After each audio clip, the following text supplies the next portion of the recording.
Him and his brother went out on the mountain and they found themselves on a logging road. And then they start hearing what they thought was people walking in on them on all directions, front, sides, and back. Across America's dark forests and misty trails, people have captured strange, bone-chilling things on camera. Tall shapes, glowing eyes, and haunting roars that vibrate through the night. These clips aren't from movies. They're real encounters caught by real people. Could these be the most terrifying Bigfoot sightings ever recorded? The forest at night has its own rhythm.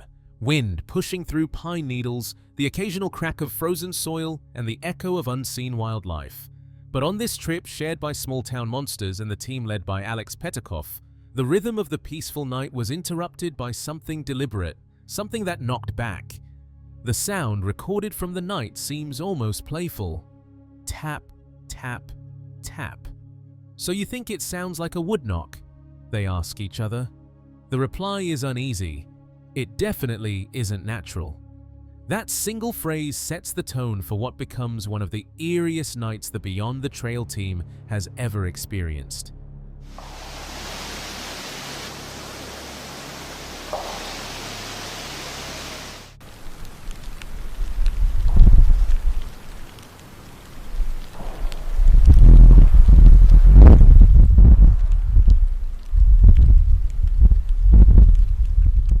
After a long day of hiking through the Monongahela National Forest, the team sets up camp, tired but alert. Charles Kimbrough, a seasoned Bigfoot researcher, helps set up a roof-mounted thermal camera. The woods seem ordinary, until they recall the last time they camped there. They had tried vocalizations and got 2 replies, but it was like the voice came out of nowhere. That night, the cold wraps the tents tight. The men drift off, unaware that their recorders will soon capture something impossible. It definitely is not natural, whatever it is. To me, it doesn't have like a real woody tone to it, but it sounds more mouth popish to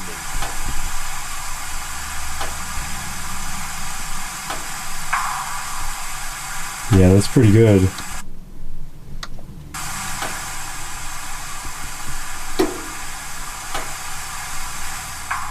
When morning comes, the group gathers around Charles's recorder. "So this is it right here," he says. A faint pop echoes through the speaker, sharp, rhythmic. "It's around 4 a.m., someone notes. Then the audio plays again. Knock, knock. It's so clean it almost sounds staged. But it's not. Each man takes a turn listening through the stereo mic. "It sounded like it was happening outside of the headphones," one says. Another murmurs, "That's clean and crisp." The mood shifts from curiosity to quiet dread. The spectrogram confirms it, more than one impact, with smaller percussive blips before the main hit. Not random, not an animal, intentional. Between 1:30-ish, between like 1:30 and 2 a.m. And we went to bed around 1. Yeah. So right after we went to bed. Right after we went to bed. Right after. And then the other one was at 4 a.m. that he got. I'd be curious to know if, I don't think he got one at 1 a.m., But they sound similar. they sound the same. Oh similar. my god, yeah. His may be more crisp because his audio might be a little better. But practically the same. Just I think one. we're in a bowl, man. This is a good area. It was just that one. Just that one. Oh, he's going to pull it out. Later that day, another researcher plays a knock from a different location, 40 miles away, recorded days earlier in Dolly Sods. The sound waves match almost perfectly. 2 distant sites, same strange rhythm. The realization spreads through the camp like cold air. Whatever's making these sounds, it moves. As night falls again, the group splits into 2 teams. Radios crackle softly. "Base camp will stay by the fire," one voice says. 2 teams will move in opposite directions. Their plan is simple. Try to draw something out with whoops and wood knocks. The camera lingers on their fading lanterns as they vanish into the tree line. No jump scares, no roaring beast, just the low hum of wind through mountain laurel and the haunting possibility that somewhere, in the dark, something is listening. In June of 2001, a youth group on a backpacking trip through the rugged wilds of Northern California's Marble Mountains stumbled upon something that would change their lives and the Bigfoot debate for decades to come. The footage, recorded by Jim Mills, leader of the Campus Life youth group, wasn't meant for public eyes. It was a simple documentation of their outdoor adventure, a summer hike filled with laughter, tents, and mountain air. But what started as a normal weekend in nature turned into one of the most haunting and discussed Bigfoot sightings ever captured on camera. This video is shared on the Purple Grizzly channel. Some piled logs, but as we wander up, as we wander up into the trees a little bit, we notice that there's a pile of a brush here. And as we look inside, we find out that something... Brad's getting eaten alive. Brad, let me climb out for a minute. Let me get a look into this thing. As the camera rolls, Jim narrates casually, describing the thick forest canopy around them, but soon his tone shifts. The group discovers something strange, a massive makeshift shelter deep in the trees. It's made from snapped branches, layered brush, and heavy timbers woven together with eerie precision.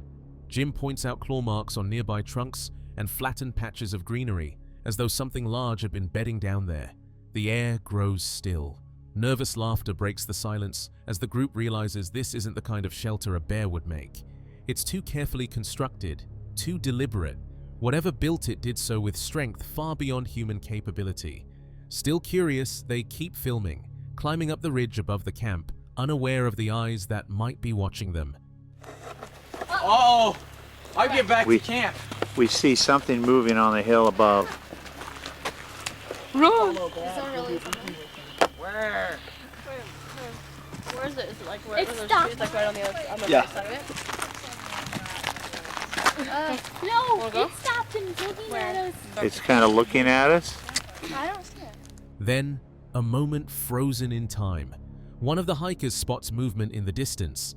The camera jerks, zooming toward a steep hillside speckled with snow. Between three white patches, a tall, dark figure moves across the slope. At first, it seems like a trick of the light, maybe a hiker, but the longer it moves, the stranger it becomes. The body sways with heavy pendulum-like motion, arms swinging far below the knees. The figure paces between two trees, pauses, and then, unmistakably, turns to face the group. The forest falls silent. You can hear the collective breath of disbelief behind the lens. Someone whispers, "What is that?" The camera shakes as it tries to refocus. The blur only adds to the unease. This isn't a steady, staged moment. It's raw fear caught in real time. Get out of my camp. Get out of my camp. He's probably saying, hey, there's 15 Bigfoots down there. He's coming. Is he coming down? He's like jumping up and down. He's going back and forth. He is furious. He knows we're in our. He's In his, acting kind of strange. Now he's almost in the tree. Where's John? The figure raises an arm as if gesturing or warning. One of the group nervously jokes about tranquilizing it, trying to diffuse the tension, but no one laughs. The creature appears to wave or shake its fist, as if reclaiming its territory. Its proportions defy logic. The arms are too long, the shoulders too broad, and the gait too fluid for a man in a costume. Jim's camera zooms one last time, catching the creature as it slips between the trees, fading into shadow. Then it's gone. The group spends a restless night at camp. By morning, there are no more sounds, no tracks they can find. Whatever it was, it moved on. But the memory didn't. I say we bag him. huh?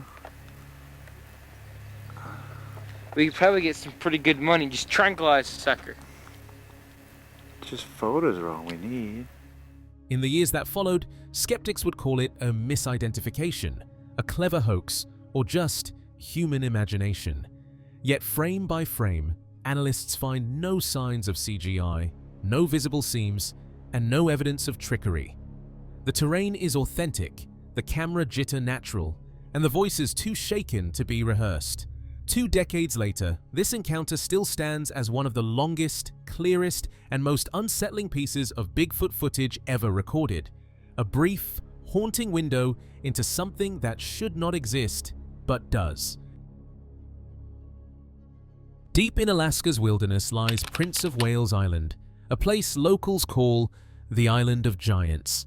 It sits on the southern tip of the mysterious Alaska Triangle, and for decades, It's been rumored to host one of the largest Bigfoot populations in North America. The island's remote landscape, 22,000 square miles of dense forest and fog-covered mountains, hides far more than wildlife. Here, Bigfoot isn't just a legend, it's a presence.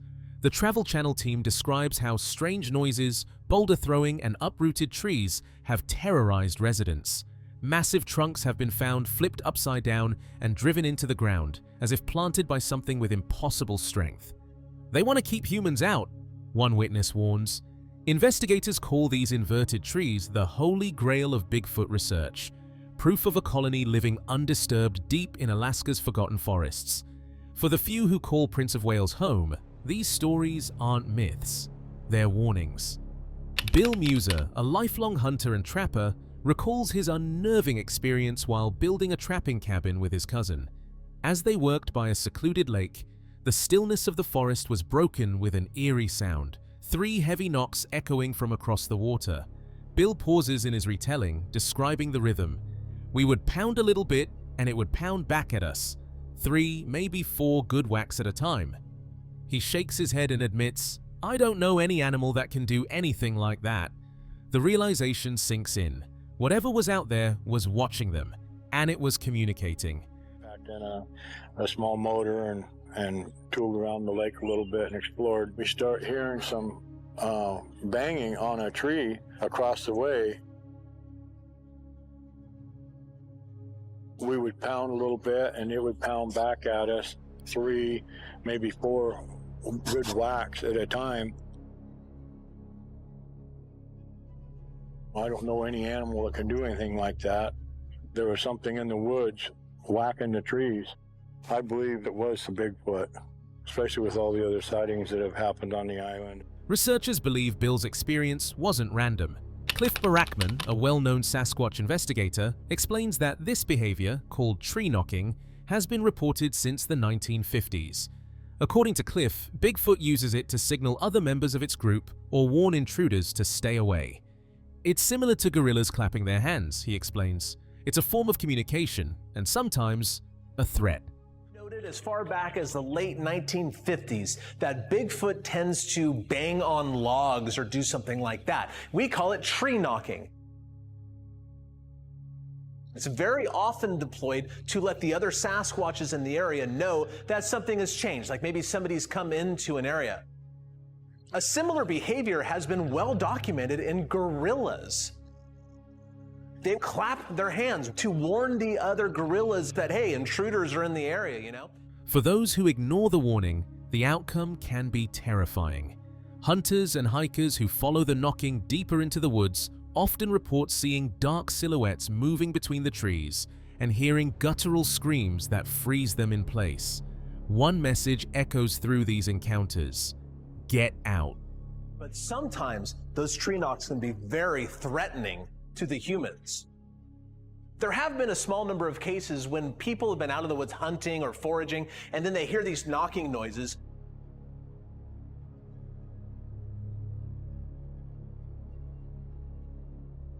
And when they went to investigate, they observed a Sasquatch. There's one message that comes to mind: get the hell out. Among those who learned this lesson firsthand is Paul Washington Sr., a local road worker in the small town of Heidelberg. Paul was flagging traffic near the 7-mile bridge when he suddenly fell eyes on him. He looked up and saw a Sasquatch staring directly at him from the trees.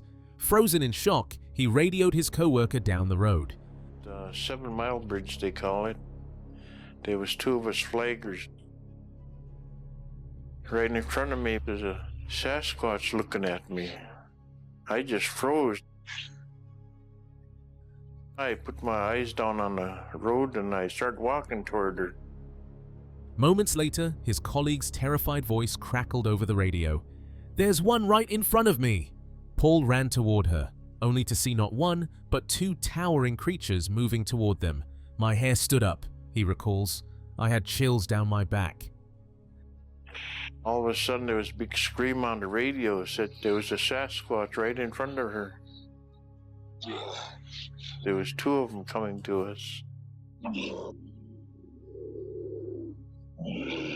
my hair stood up and my chills down my back. Backup arrived minutes later, but the creatures had already vanished, melting into the wilderness as silently as they appeared. Even today, Paul admits he's never shaken that feeling. "They're all over Prince of Wales Island," he says quietly. "Now, I always look behind my back, even on my four-wheeler." I always look behind my back, even when I'm on my four-wheeler. They're all over Prince of Wales Island. As night falls across the island, the forest grows still once again.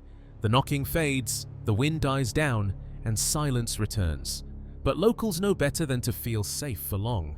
If the Prince of Wales really is home to a colony of Bigfoot, how much longer will they tolerate humans trespassing in their domain?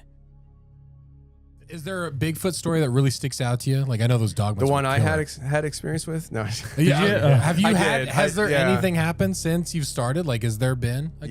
This clip is from one of the episodes on Sunday Cool's channel with Tony Merkel, who is a film producer. He shares how his group feels a deeper calling, almost spiritual, to chase what most dismiss. I mentioned earlier, Wes Germer, the way he got into the topic was him and his brother went out on the mountain and they found themselves on a logging road, and they pull off onto even more of a logging road. It's like overgrown and everything. Wes is like, "Dude, don't go down there. Like, let's just get out of here." And then they start hearing people, what they thought was people, walking in on them on all directions, front, sides, and back.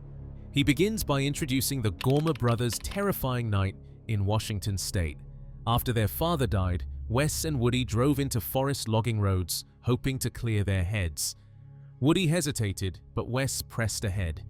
That's when they heard footsteps all around, to their front, sides, and rear. They grabbed their guns.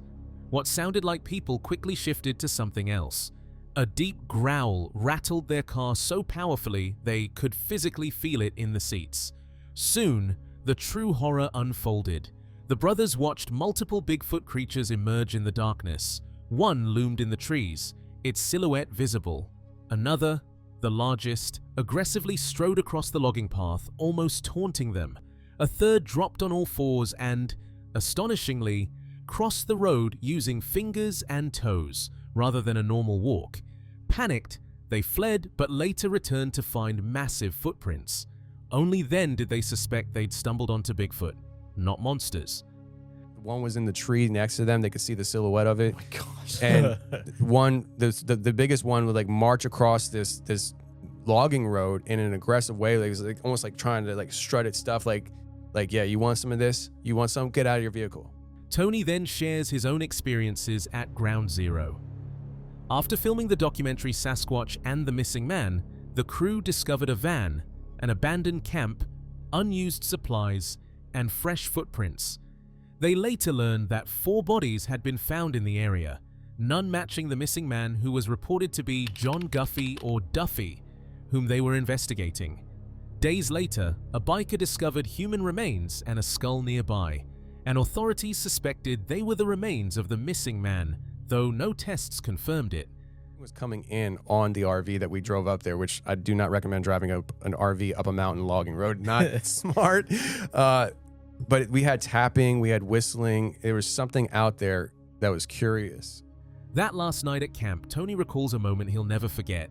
Tapping, whistling, and unexplainable growls accompanied them. He and his partner Joel felt a deep rumble, like something breathing just beyond sight. They turned a corner, looking for the source. They saw nothing, but they heard it. That growl echoed so close it felt like it was inside them. Then came a high-pitched scream from the woods behind. Their crew radioed from base camp, thinking the scream was a prank, but no one had done anything. They fled as monkeys, or maybe owls, cried overhead. On the audio, the sounds resembled owls, yet everyone swore they heard monkey calls. No clear answer emerged. This story is chilling, but what lingers most is its uncertainty. Did those growls come from creatures we can't name? Were the footprints and remains signs of something more than myth? And when those sounds echo in the woods tonight, would you listen or run?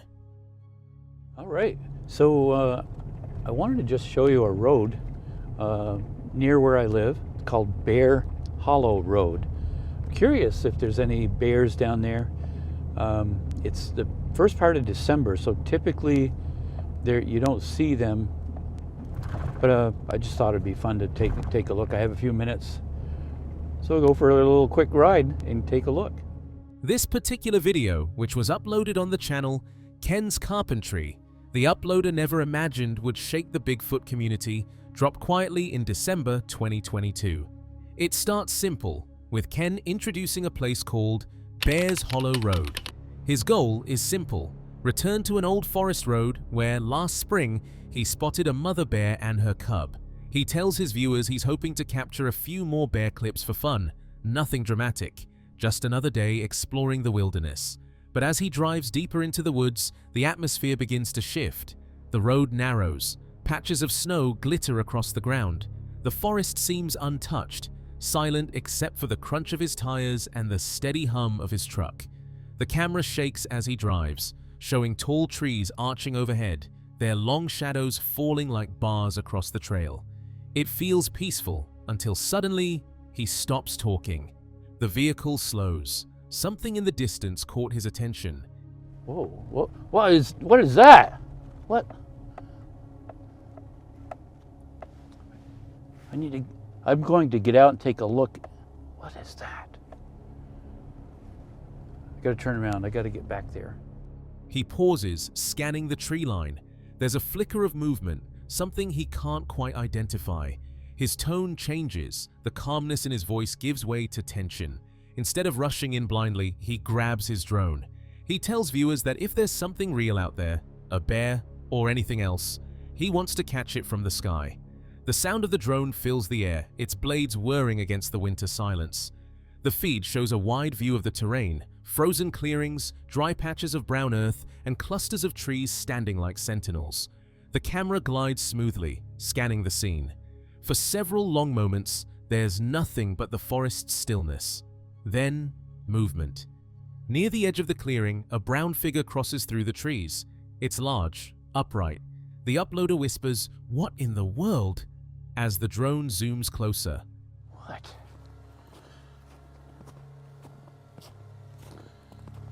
What is that?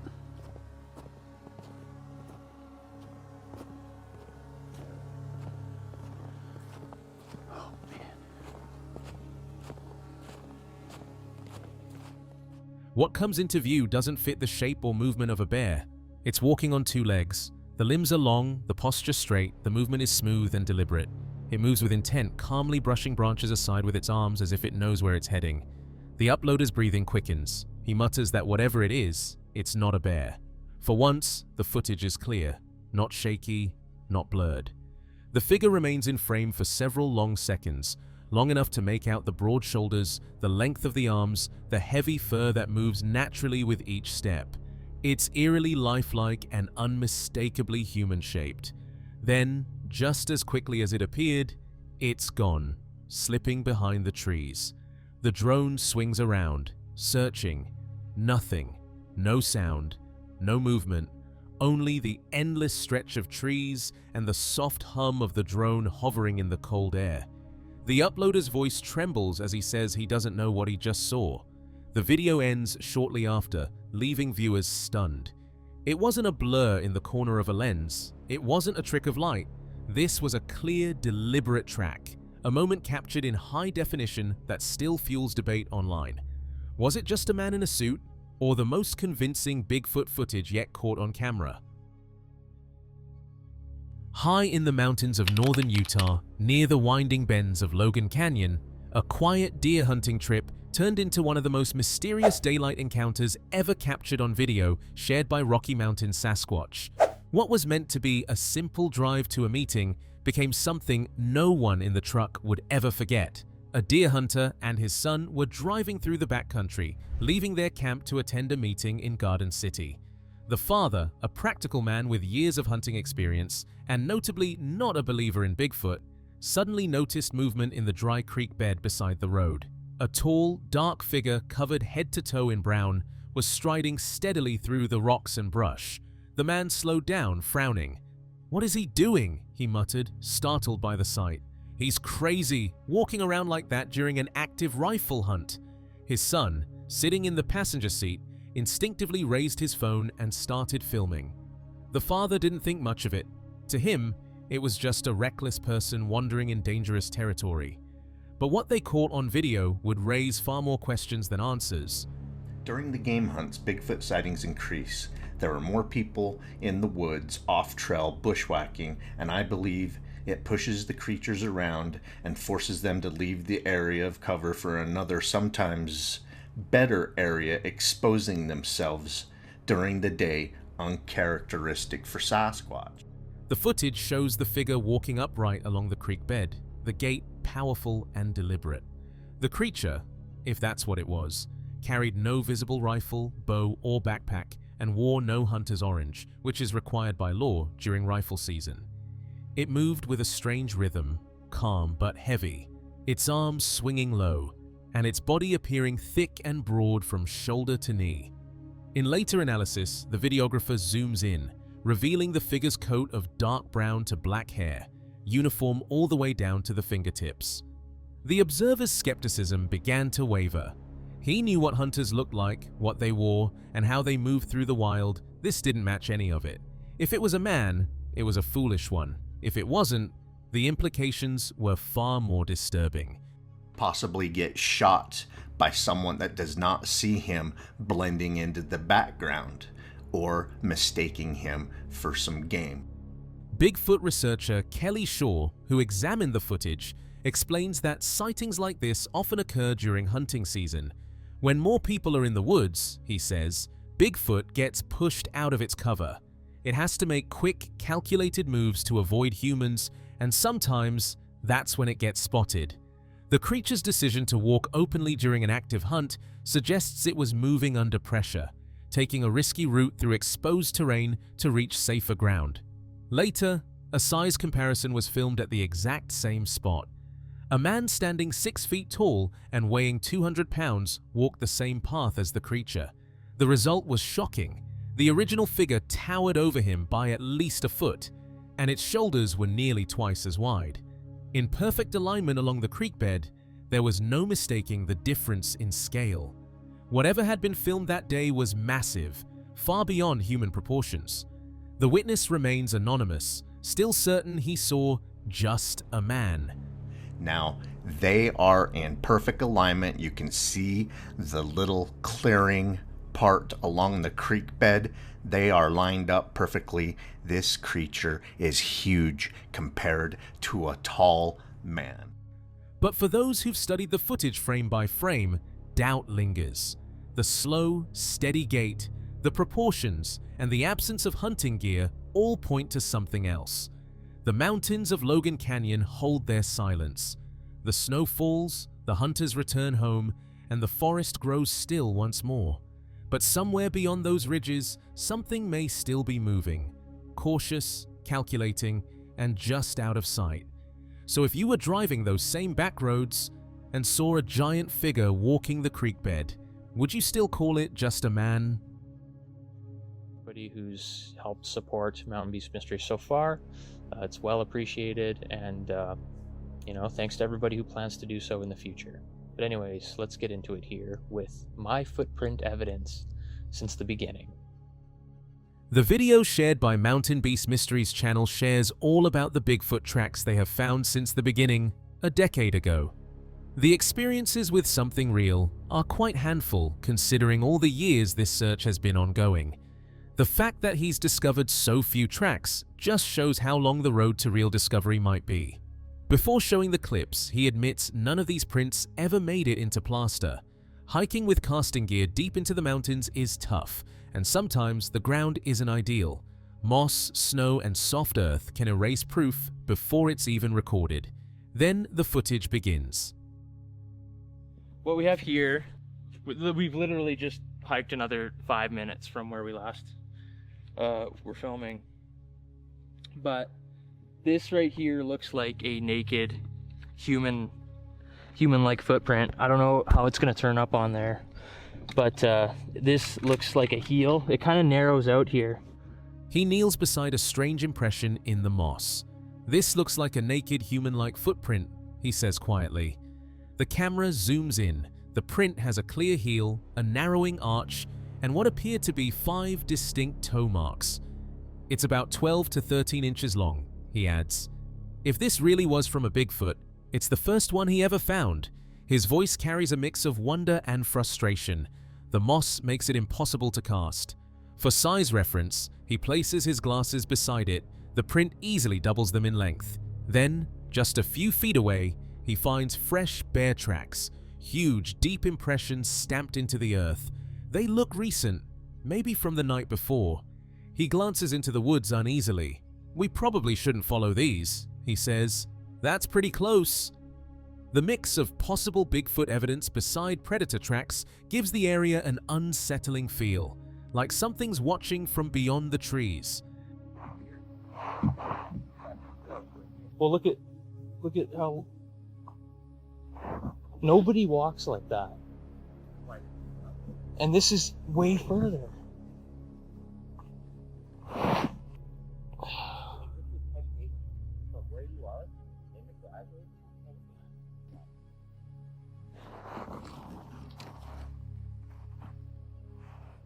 Yeah, it looks like whatever it was went through. Later footage shows a different location, this time in the snow. Long bipedal tracks stretch in a perfect left-right pattern, spaced several feet apart. He notes how unnatural the stride looks. "Nobody walks like that," he says, "and this distance, it's incredible." He asks his companion to stand in the shot for scale. The steps seem far too wide for a person. The direction of the prints leads toward a fence, the same spot where he once left apples as bait and heard mysterious tree knocks. The possibility that the same creature returned lingers heavily in his voice. Would it help if I do like a little shadow on it? Yeah. That's pretty big. That's kind of chilly. Yeah. It's got like a... It fits the profile perfectly. Like, how do you...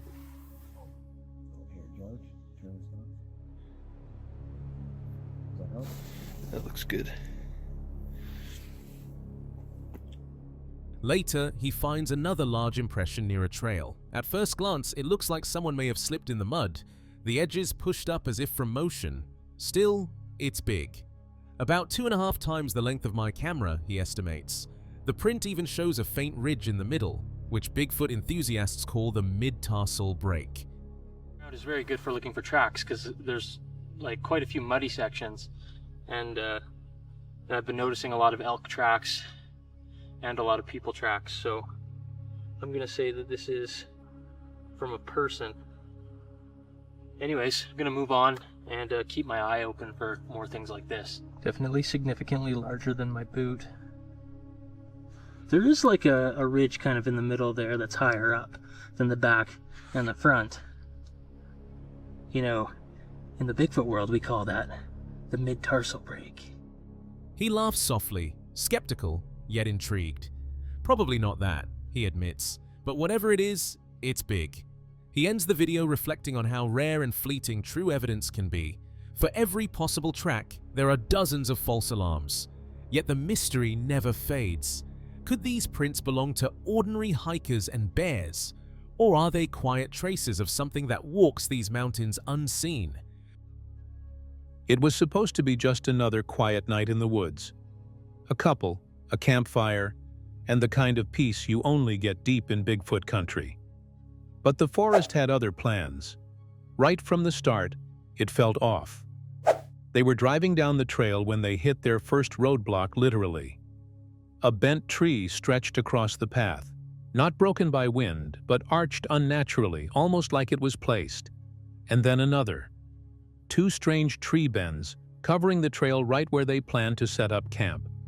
The kind of signs people in the Sasquatch community recognize instantly. But they kept going. When they reached the site, it was pitch black. The camera couldn't pick up anything, just darkness. The stars were gone.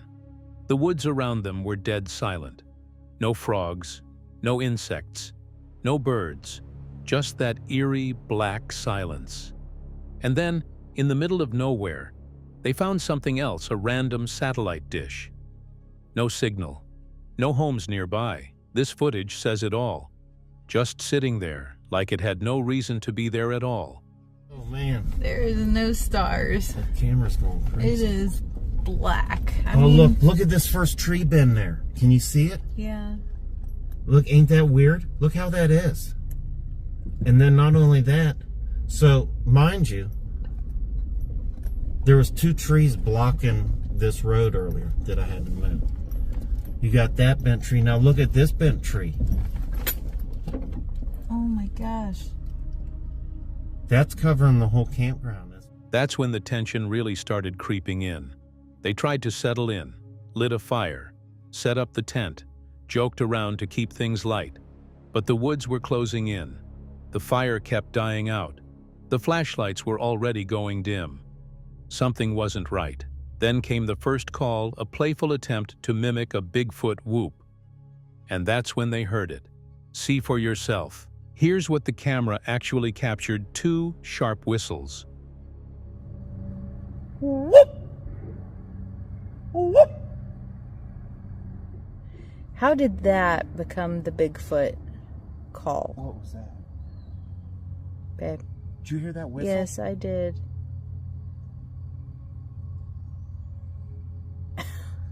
There's another whistle. That was 2 whistles after I did the call. Answering back from the woods. Then another. Not echoes, responses. Something out there was listening, and it didn't stop. Moments later, they started hearing footsteps. Slow at first, then fast, like something circling the tent, crunching twigs, heavy movement. Then came the scream. Not once, but twice. High-pitched, human. It shattered the silence, and it didn't sound like any coyote. It came from the direction of their fire. A light flickered near it, even though no one was there. They couldn't tell if it was another person or something else. Take a look at this.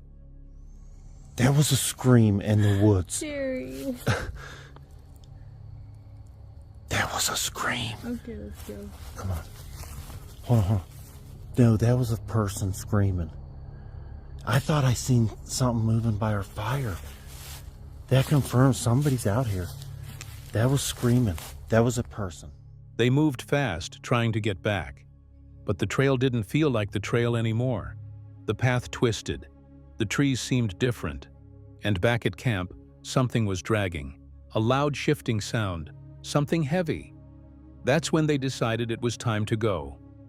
Inside the tent, they tried to lay low, but the sounds returned. Closer this time, crunching leaves. Then a loud thud, like something hitting a tree, and finally footsteps. Right outside the tent, they froze. Held their breath, then another thump like a branch dropped or something slammed. Here's the moment it happened. Listen. Listen, listen. Hey, do you hear that?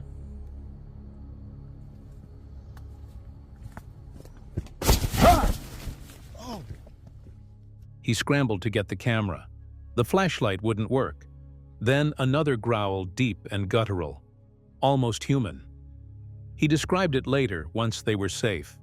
It wasn't caught on camera, but he said it didn't sound like an animal.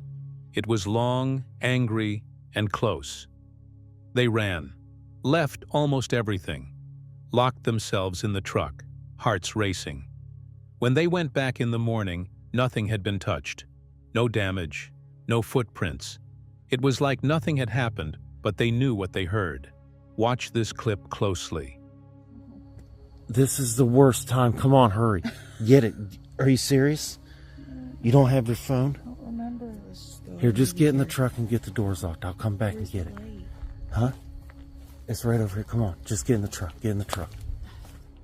It was real. Something was there. Something watching, circling, testing them. The woods don't always welcome visitors, and when they don't, you feel it. What would you have done? Stayed in the tent or run at the first scream? Drop your thoughts in the comments. A remote path, quiet woods. Then something pale moves in the trees. Not white, not gray. It was soft, almost creamy, vanilla-colored. That's what all 3 witnesses said. They didn't know each other's stories yet, but their descriptions matched exactly. First, a man walking alone sees it. No warning, no sound. Just there, staring at him. His eyes catch the shape before his brain can catch up. Tall, still, watching. He locks in. It doesn't move. The eyes? Big, black, alien. He's frozen, measuring it with his hunter's instinct. Then, gone. I had the impression that it was looking right at me. It was whitish, yellowish, and vanilla color. And it looked like I was looking at something like about here, about, above the head type of thing. And the eyes were huge, elliptical shapes, pretty big. And I looked at it, I had no feeling of fear. It was just, to me, it was different. No crack of branches, no retreating figure, just vanished behind the trees. He retraces his steps, checks again. Nothing. He wasn't scared, just stunned. That thing wasn't shaped like us. The head was round, no neck, no shoulders, smooth fur all over. The color stuck with him. Not brown, not white, vanilla. They line up someone in the same spot, same height, same size. The original figure, bigger, wider. Its eyes were massive, too high up for a human. The reenactment makes it real. You can feel the weight of what he saw. It was about that size, maybe just a little bit smaller, and just where the top of his head is, round like that. And the black eyes were like right in that section, like that. How big were the black eyes compared to his eyes? Bigger than the black spot he's got right there. It was maybe 1.5 times size that, 2 times the size of that. That's how big they were. They're that black. And the head, how much bigger was the head than his head? The head was where he had his hands before. What was it, like maybe 2 inches wider on each side? Minutes later, 2 more witnesses, this time on e-bikes, roll through the same trail. They're not looking for anything, just passing through. Then motion, big, broad, pale. One of them stares long enough to see it move straight down the path. No sway, no turn, just forward, like it had a destination. She tries to make it human, fails, it disappears into the woods. Watch this clip closely. Her riding partner didn't see it clearly, but he saw something, just enough to confirm something large and pale was ahead of them. And I tried to get around her to see down there to see what I was looking at, because something was down there. I couldn't see any features, but it was big and white, and I thought, well, God, who is down there? What is that? But I could not see any features of whatever was down there. And about the time we got to this puddle, or just a little bit further, whatever was down there was not there anymore. So I definitely saw something down there. I couldn't tell what it was, but confirming what she had seen and observed, something was down there. Later, they compare notes. Same shape, same color, same direction. Timing? Within 15 to 20 minutes of each other. But the locations were 1 mile apart. That means whatever it was, it moved fast. Or there's more than one. This footage says it all. The team tracks where it might have crouched, right near the downed tree. A laser points out the exact angle. Nothing blocked its face. The dog starts alerting, tail stiff, nose locked to the ground. Right there. Look at the dog. The dog is on something right here. Yeah, good. She was alerting. Look, she's on something right there. What is it, Whiskey? What is it? What is it? The dog was like going nuts right here? Yeah, like really sniffing hard. It's rustled up too. I don't think anybody's crossed through here. Something was there. You can see it in her behavior. That kind of focus only comes when a dog smells something real. Could it have just slipped away again? The forest was thick. The rain had come since. Tracks were hard to hold, but they found matted leaves, impressions too wide and deep to ignore. Not proof, but close. This wasn't just one person seeing something strange. 3 people, 3 different times. Same description, and none of them wanted to believe it. That color, vanilla, stuck in all their minds. So what moved through those woods that day? Was it just one creature, or more? Let us know what you think. Could this be the clearest pattern yet in Bigfoot sightings? If Sasquatch is a hoax, then it's the most persistent, anatomically accurate, and geographically inexplicable hoax in modern history. To date, thousands of footprint casts have been collected across North America and beyond. Many of them in extremely remote wilderness, where the odds of discovery are so low, it would make no sense for a prankster to go through the trouble. And yet people do find them. So what makes these footprints so convincing? It starts with repeated anatomical features, patterns not seen in human tracks, but found consistently in primate anatomy. One of the most significant indicators is the mid-tarsal break, a flexible joint in the middle of the foot common in great apes like gorillas and chimpanzees, but absent in modern humans. While our feet have an arched structure, these tracks suggest a flat, hinge-like flexibility that allows the foot to adapt to rough terrain. Some of the most compelling casts show human-like footprints, but at inhuman proportions. Prints measuring up to 18 inches long, showing dynamic toe movement, deep pressure ridges, and even asymmetrical steps, details that point to living, flexible feet, not hard molds. Dr. Jeff Meldrum, a physical anthropologist and expert on primate locomotion, has spent years analyzing these tracks.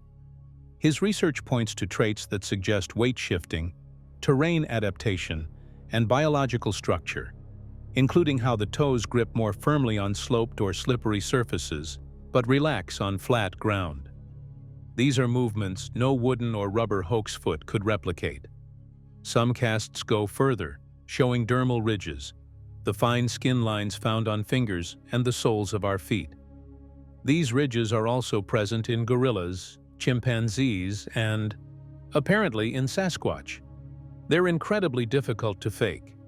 Police fingerprint expert Jimmy Chilcutt reviewed several casts and said, if someone faked these, they should be forging money instead. These aren't just broad shapes carved into foam. They show wear, weight distribution, and even injury. In some rare cases, researchers have tracked specific foot injuries, a warped heel, a toe deformation, only to find matching prints years later in the same region, showing the injury's progression and healing through natural callousing.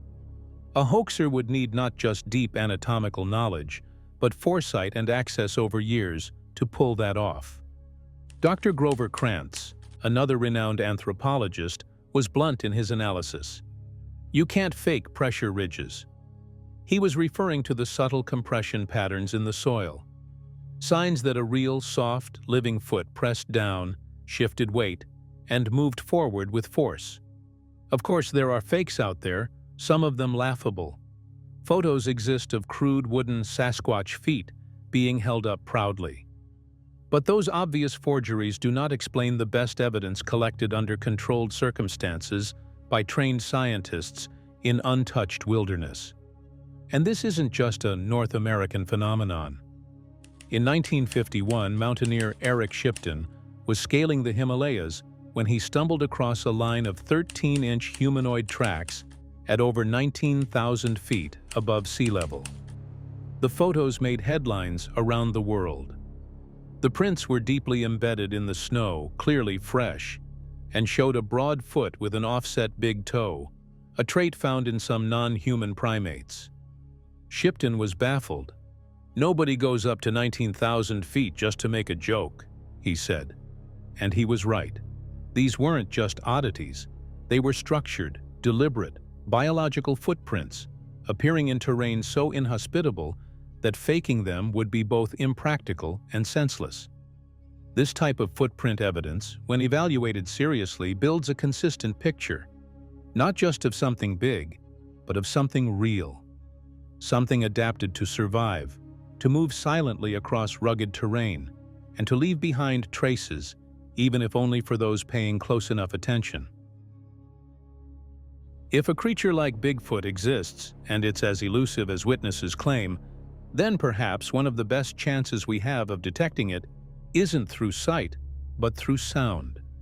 Over the years, researchers have collected a remarkable range of audio recordings that defy easy explanation. These aren't distant echoes or wildlife calls misheard in the dark. These are clear, unsettling vocalizations recorded in remote wilderness areas, some of which have been analyzed by linguists, sound engineers, and skeptics alike, and still leave more questions than answers. Among the most famous are the Sierra Sounds, recorded in the 1970s by Ron Moorhead and Al Berry deep in the Sierra Nevada mountains. Armed with a microphone and a cassette recorder, the men were hoping for proof of movement. What they captured instead were bizarre, guttural voices, sometimes aggressive, sometimes conversational.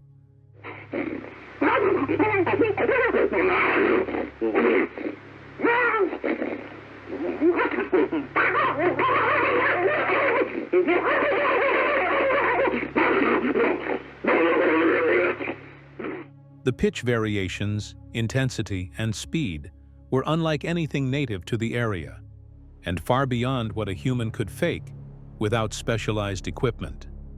Despite online jokes and casual claims that "my dog sounds like that," or "my teenage son hoots like that all the time," serious analysts have taken a different view. Scott Nelson, a retired U.S. Navy cryptologic linguist, reviewed the Sierra Sounds and offered a chilling conclusion. The language elements in the Sierra Sounds appear to follow linguistic patterns, not random animal noise. He wasn't just guessing. Nelson, trained in identifying structured communication, believed the recordings captured a real language, spoken by something non-human. And the Sierra Sounds are just the beginning. I played it over again. And over, and my son said, "Dad, what are you doing? What's wrong with you?" I said, "Son, there's a language here, and that is not a human being." There's also the Ohio Howl, a now iconic recording made by an anonymous witness deep in the rural Midwest. Captured from what must have been hundreds of yards away, the howl is so loud, so haunting, that it triggers distant dogs to start barking in the background. The sound rises and falls like a siren, but sirens don't echo from the center of uninhabited forest. The howl builds, sustains, then drops back into silence, and listeners are left with chills.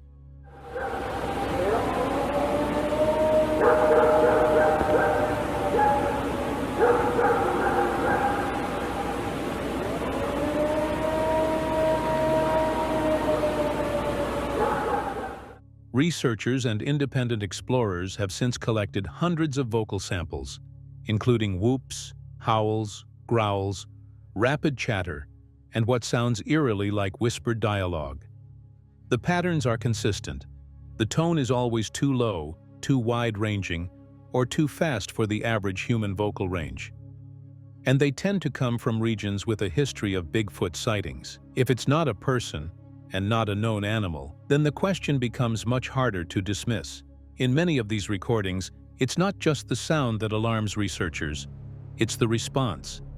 Nearby animals, dogs, elk, even coyotes, go silent, flee, or begin vocalizing as if they've heard something foreign, as if something larger than them has entered their territory. For skeptics, audio has often been dismissed as inconclusive. But for those who've spent time analyzing the frequencies, measuring the decibels, and comparing the patterns, this vocal evidence stands as one of the most compelling categories of Bigfoot research. Because it's hard to hoax something you can't see, and harder still to fake something that speaks back. Near Fort Frances, Ontario. March, bitter cold, snow drifting quietly through the trees. Out by Red Gut Bay, a girl sat in her home, isolated, peaceful, the kind of quiet you get only in the Canadian wilderness. It was a place she knew well, the trees, the trails, the light that moved through the pines. But on that day, something felt wrong. She didn't see movement, not exactly. It was more like presence, a feeling, as if something was there that didn't belong. She picked up her phone and began to record. What she captured? It might be one of the clearest glimpses of the unexplained we've seen in years. At first, the footage shows nothing out of place. Trees, snow, that dense northern stillness. But then, there it is.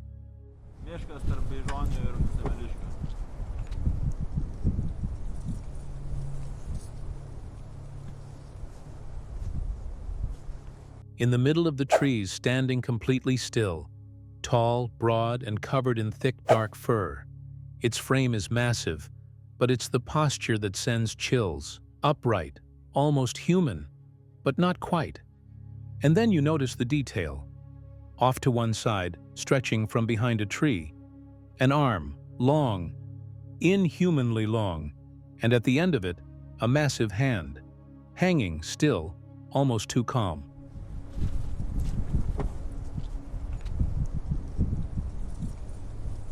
Locals around Fort Frances have passed down stories of things like this.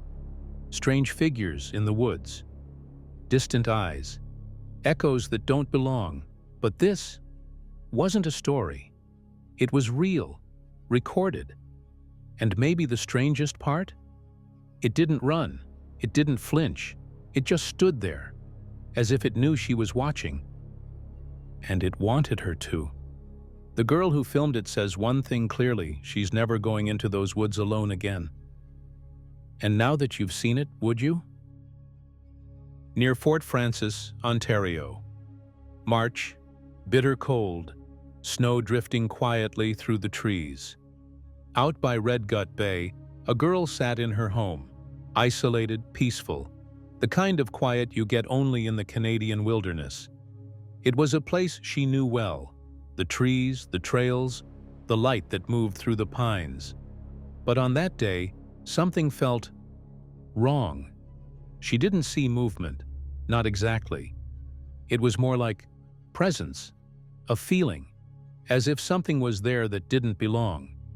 She picked up her phone and began to record. What she captured? It might be one of the clearest glimpses of the unexplained we've seen in years. At first, the footage shows nothing out of place. Trees, snow, that dense northern stillness. But then, there it is.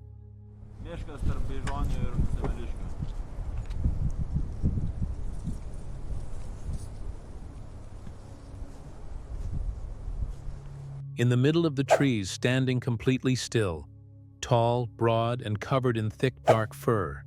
Its frame is massive, but it's the posture that sends chills. Upright, almost human, but not quite.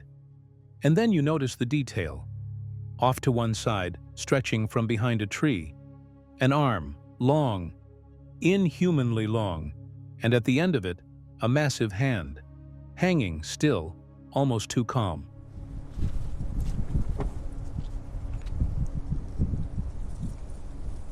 Locals around Fort Frances have passed down stories of things like this. Strange figures in the woods, distant eyes, echoes that don't belong. But this wasn't a story. It was real, recorded. And maybe the strangest part? It didn't run, it didn't flinch, it just stood there, as if it knew she was watching. And it wanted her to.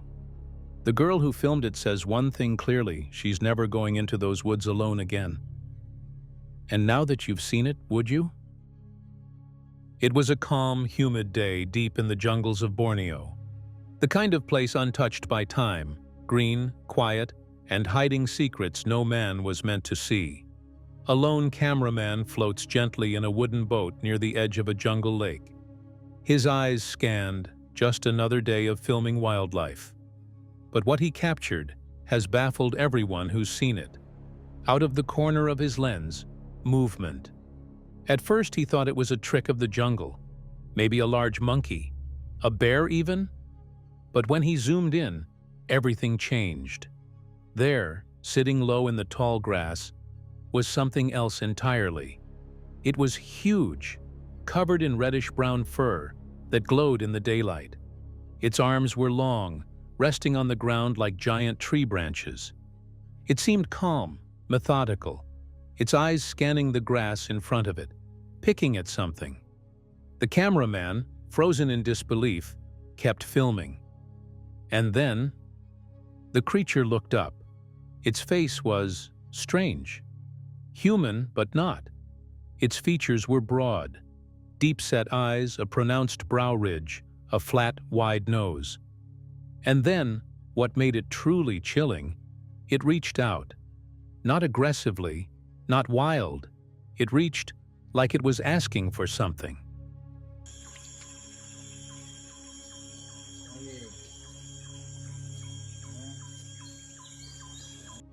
The cameraman, unsure what to do, grabbed an apple from his bag. Slowly, he tossed it toward the creature, and the creature caught it. Yes, caught it.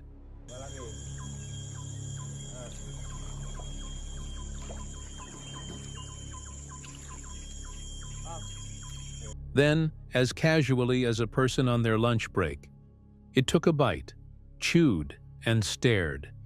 It didn't flinch. It didn't growl. It simply ate and observed. Its hands were clearly visible, large, thick-fingered, black-skinned palms, hands that didn't belong to any normal animal. Its body? Too massive to be just an orangutan. Its presence? Too calm to be feral. Too aware. Was this a lost species of Sasquatch? A jungle wizard of old legends? Or something even stranger? Whatever it was, it had intelligence behind its eyes. The cameraman slowly moved away, not out of fear, but out of respect. Whatever he had just met wasn't a beast. It was something more. And the footage is crystal clear. No shaky cam, no wild screaming, just a quiet, intelligent encounter in the middle of nowhere. Some call it the jungle Sasquatch. Others say it's just a clever orangutan.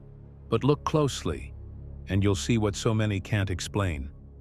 That moment, it wasn't just rare, it was impossible. So, what would you do? If you met something in the wild that wasn't supposed to exist? Would you run, or would you share your apple? Whatever your answer, just remember it's still out there, watching, waiting, and it might not be alone. From the icy forests of Alaska to the hidden trails of Utah, these encounters remind us that something unknown may still walk among us. The evidence keeps growing. Footprints, strange knocks, and figures caught on camera. Are we seeing myths come alive, or proof of something real? Until next time, keep your eyes open and keep on squatching.